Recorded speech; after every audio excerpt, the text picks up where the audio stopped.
খাইবার পাখতুনখাওয়া প্রদেশের বান্নুতে অভিযান চালিয়ে 22 সন্ত্রাসীকে হত্যা করেছে পাকিস্তানি সেনারা। তাদের ভারতের মদতপুষ্ট খারেজি হিসেবে অভিহিত করেছে পাকিস্তানের আন্তঃবাহিনী জনসংযোগ দপ্তর আইএসপিআর। এক বিবৃতিতে পাক আইএসপিআর বলেছে, ভারতীয় প্রক্সি ফিতনা আল খারেজির উপস্থিতির খবর পেয়ে সেখানে অভিযান চালানো হয়। এরপর ব্যাপক গোলাগুলিতে সেখানে 22 জন নিহত হয়। বান্নু এলাকায় আরও কোনো সন্ত্রাসী থাকলে তাদের খুঁজে বের করতে পরিচ্ছন্ন অভিযান চালানো হচ্ছে বলে জানিয়েছে আইএসপিআর।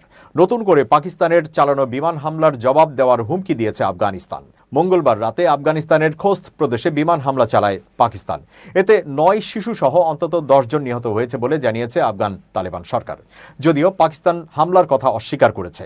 এর আগে গত অক্টোবরে দুই দেশের মধ্যে রক্তক্ষয়ী সংঘর্ষ হয়। এরপর কাতার ও তুরস্কের মধ্যস্থতায় সংঘর্ষ থামলেও উত্তেজনা বিরাজমান ছিল। গত সোমবার পাকিস্তানের পেশোয়ারে আত্মঘাতী হামলায় 6 জন নিহত হওয়ার পর রাতে আফগানিস্তানে বিমান হামলা চালায় ইসলামাবাদ। পাকিস্তানকে উপযুক্ত জবাব দেওয়ার হুমকি দিয়ে আফগান সরকারের মুখপাত্র জাবিহুল্লাহ মুজাহিদ বলেছেন, আমাদের আকাশসীমা অঞ্চল এবং জনগণকে রক্ষা করা আমাদের বৈধ অধিকার। উপযুক্ত সময়ে একটি প্রয়োজনীয় জবাব দেওয়া হবে।